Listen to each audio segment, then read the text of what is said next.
As many of you know, the World Economic Forum have made 8 predictions about 2030. How many of you know 2030 is coming? Right, it is coming. So they made 8 predictions that you would own nothing and be happy, which again, you just got to stop and think, if you own nothing, then that means somebody else owns everything, right? Just keep that in mind. You know, the U.S., number 2, U.S. will not be a world superpower. Isn't that interesting that that's on their list?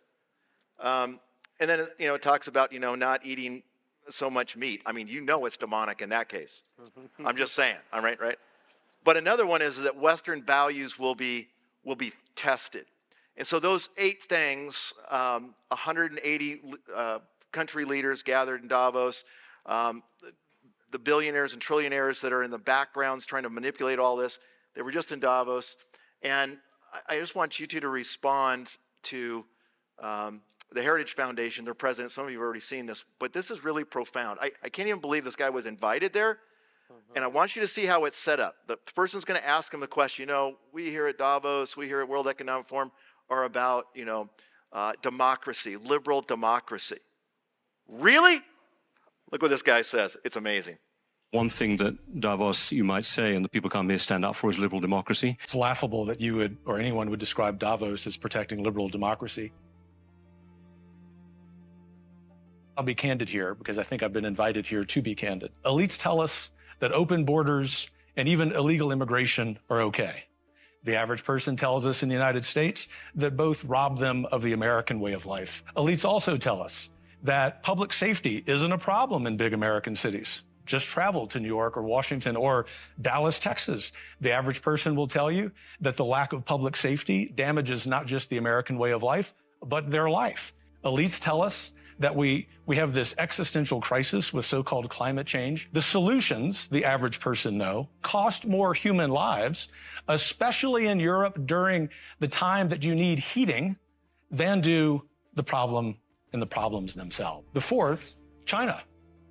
The number one adversary, not just to the United States, but to free people on planet Earth.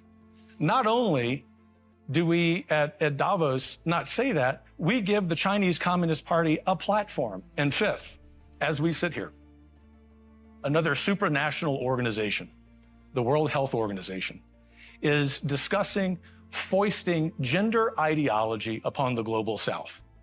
These are practices that are under review, if not being rejected, by countries in Northern Europe. The new president, especially if it's President Trump, will, as you like to say, trust the science.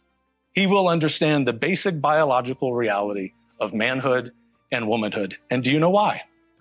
Not because of retribution, not because he's a dictator, but because he has the power of the American people behind him. Let me just correct the slight assertion you made there. We want Ukraine to win.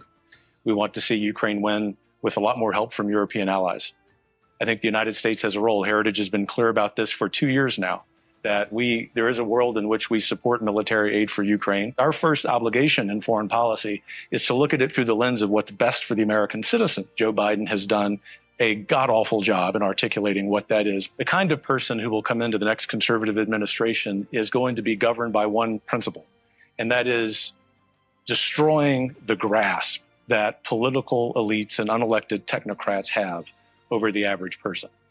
And if I may, I will be candid and say that the agenda that every single member of the administration needs to have is to compile a list of everything that's ever been proposed at the World Economic Forum and object all of them wholesale. Yeah, baby.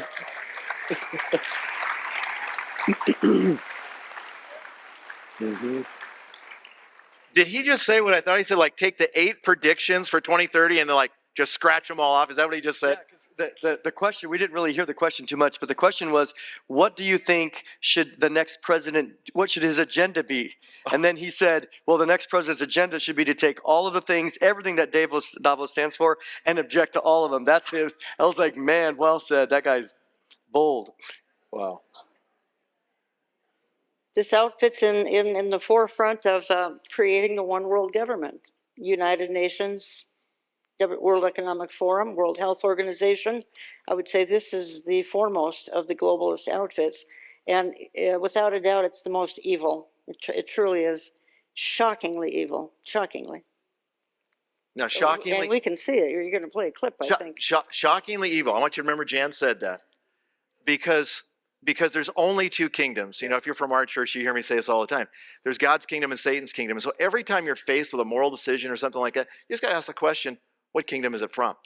And we're going to show two more clips tonight, and we're going to see a contrast, okay? We're going to see a contrast. So the World Economic Forum, which you just saw a piece there, who has these 8 predictions. The 7th of the 8th is to attack Western values. Western values will come to a breaking point. In other words, 10 commandments will be totally set aside.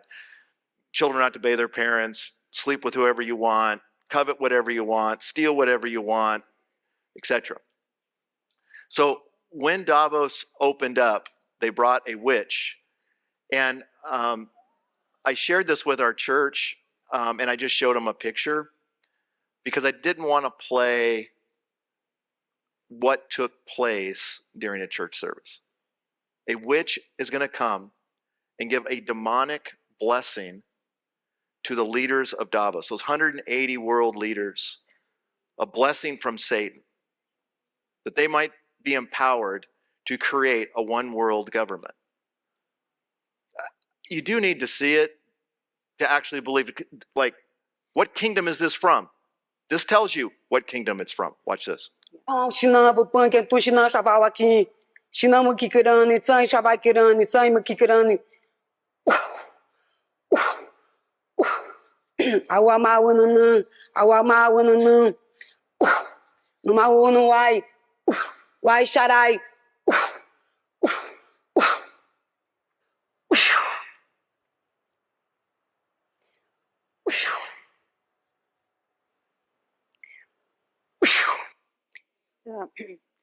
They need face masks.